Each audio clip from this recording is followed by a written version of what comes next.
Welcome, everybody, to another episode of the Oilfield Leader podcast. We are here at the Produced Water Society Conference in the Horseshoe Arena, Midland, 2024. And I'm very, very pleased to announce I have Raj with me. He's the vice president of the association, and we're going to ask him a couple of questions. How do you think it's been going so far? So far, it has been going great. Mm-hmm. Thank you for giving me the new title. I think our Vice President Ben is gonna he's gonna is having a competition out here. But I mean, we have 380 plus registration. You saw the welcome speech was from Senator Kevin Spark, Yes. and Senator himself has been a champion of leading produced water in terms of regulatory affairs. He was the one who was also responsible for establishing Texas Produced Water Consortium, Mm-hmm. and then followed by the CEO of Select Water, John Smith.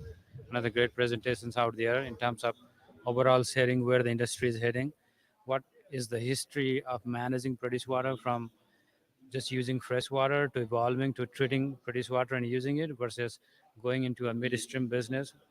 So we have like half a dozen or more water midstream companies which are valued currently around $1 billion each or more.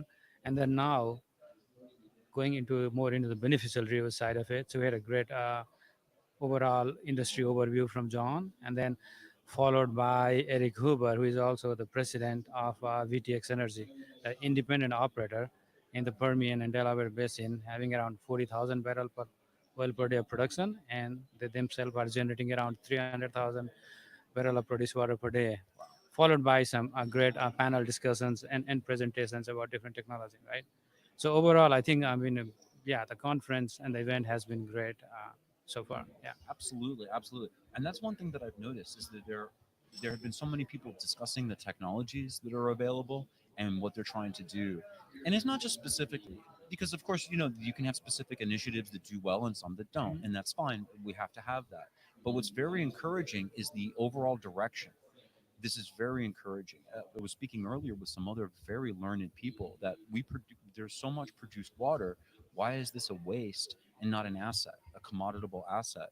And not is it just something that gets in the way of the proper oil production, but is something that has beneficial reuse, both agriculturally and in other industrial areas. So without something like this, really, I think that solving this is going to be kind of odd. I'm going to come at it a little backwards, right? Sure.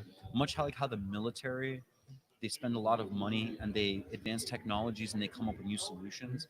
I think that oil and gas is going to be the magical hero for all of the environmentalists who are concerned because we're the ones, the members of the Produced Water Society are the ones who are really, really taking on the challenge of solving these problems. Absolutely. And you hit a couple of key points out there. One is the overall strategy, how we are moving forward, not only dealing on bits and pieces of one technology or one area problem, right? Why is that important? Because as you heard today, in Permian Basin alone, I mean, we are generating around 9 billion barrel of water and overall total around 13 billion barrel of water. Even if we use all of that water 100% for recycling, using as base fluid for fracturing, for every new frac completion jobs that we use that, it's going to be only around 3 billion barrel of water. We still have that huge gap of 6 billion barrel of water. So what we need is a very collective effort from everybody to address this used water problem. At the same time, this problem is an opportunity. Why? I mean, this is a region, is a severely drought prone region. You saw in that presentation by 2030, there are certain regions within Permian where the local community, there is shortage of water up to 8 to 10%. And just like you said, there is a big talk about going water positive overall globally. Oil and gas is the only industry that can be water positive. Why? Because we are bringing in new water from underground. So this water, which we like to call new water, can be used for every other application purpose.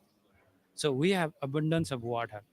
Now, what happens if we don't manage this water properly? One, we'll have to stop production. That means we'll have to stop producing oil and gas, and the world needs energy right The world now. needs it. At the same time, what happens if we manage it properly? We can keep producing this energy, which is great for the not only for the Permian region, for also becoming energy independent for the overall United States, because it also represents the safety and security of our country. Energy independence is a key part of it. For sure. If we were not energy independent today, we'll be having big issue with some of these wars going overseas, either with Ukraine and Russia, or even Absolutely. in the Middle East with Israel and all the other parties. The only reason we have been untouched out here, of course, financially we are touched, emotionally, and so many other ways we are touched. It's because we are energy independent. We are producing enough energy today that no other foreign countries that don't have the best interest of us can hamper us in from the energy point of view, right? Yeah. It's very important for us to be energy independent. At the same time, we also want to look forward. We want to see, because the demand for energy is gonna keep on growing it.